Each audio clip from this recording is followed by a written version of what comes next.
Hello friends, welcome to Vino's crystal kitchen. வீட்டில் உள்ள பொருட்களை வச்சு சட்டுன்னு செய்யக்கூடிய அருமையான டீ டைம் ஸ்நாக்ஸ் வாங்க எப்படி செய்கிறதுன்னு பார்க்கலாம். ஃபஸ்ட்டு மிக்ஸி ஜாரில் 1/4 கப் சர்க்கரை, 3 ஏலக்காய் சேர்த்து ஃபைனாக பவுடர் பண்ணிக்கோங்க.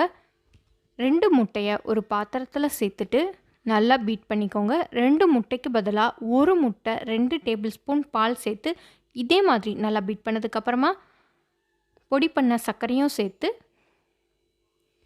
சர்க்கரை கரையிற வரைக்கும் நல்லா கைவிடாமல் மிக்ஸ் பண்ணி விடுங்க. சர்க்கரை நல்லா கரைஞ்சிருச்சு. கூடவே 2 சிட்டிகை உப்பு சேர்த்து நல்லா கலந்துக்கோங்க. 1 கப் ரவை, வறுத்த ரவை, வறுக்காத ரவையாக இருந்தாலும் பரவாயில்ல. நான் இன்றைக்கி வறுக்காத ரவை 1 கப் சேர்த்து நல்லா மிக்ஸ் பண்ணியிருக்கேன். கொஞ்சம் தண்ணியாக இருக்கிற மாதிரி ஃபீலாக இருக்குது. நீங்கள் உடனே ஆயிலில் ஃப்ரை பண்ணுறதா இருந்தால் 1/2 கப் ரவை சேர்த்துக்கோங்க. நான் ஒரு தட்டை வச்சு மூடி வச்சுருக்கேன். ஒரு 10 நிமிஷம் கழித்து நல்லா திக்காயிருச்சு. இந்த மாதிரி நல்லா திக்காக இருக்கணும். எண்ணெய் மிதமான ஹீட்டில் இருக்கணும். ஓவர் ஹீட்டாக இருந்தால் ரவை சேர்க்கும் போதே கருத்துரும். லோ ஃப்ளேமில் வச்சு குக் பண்ணுங்கள். ரவை கலவை சேர்க்கும்போது சின்ன சின்ன உருண்டைகளாக இந்த மாதிரி சேர்த்துக்கோங்க. நம்ம முட்டை சேர்த்ததால் நல்லா உப்பி வரும்.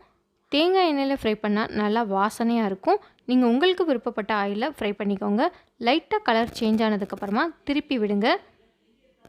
சாப்பிடும்போது டீ கடை வெட்டி கேக் சாப்பிட்ட மாதிரி இருந்தது, ரவை ஃப்ளேவரோட.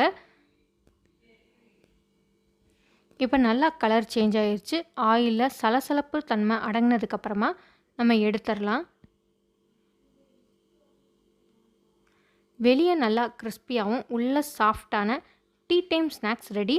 இந்த வீடியோ பிடிச்சிருந்தா லைக் பண்ணுங்கள், ஷேர் பண்ணுங்கள், கமெண்ட் பண்ணுங்கள். மறக்காமல் வினோஸ் கிறிஸ்டல் கிச்சனுக்கு சப்ஸ்கிரைப் பண்ணுங்கள். அடுத்த யூஸ்ஃபுல்லான ரெசிபியோட நான் உங்களை சந்திக்கிறேன். Bye bye friends.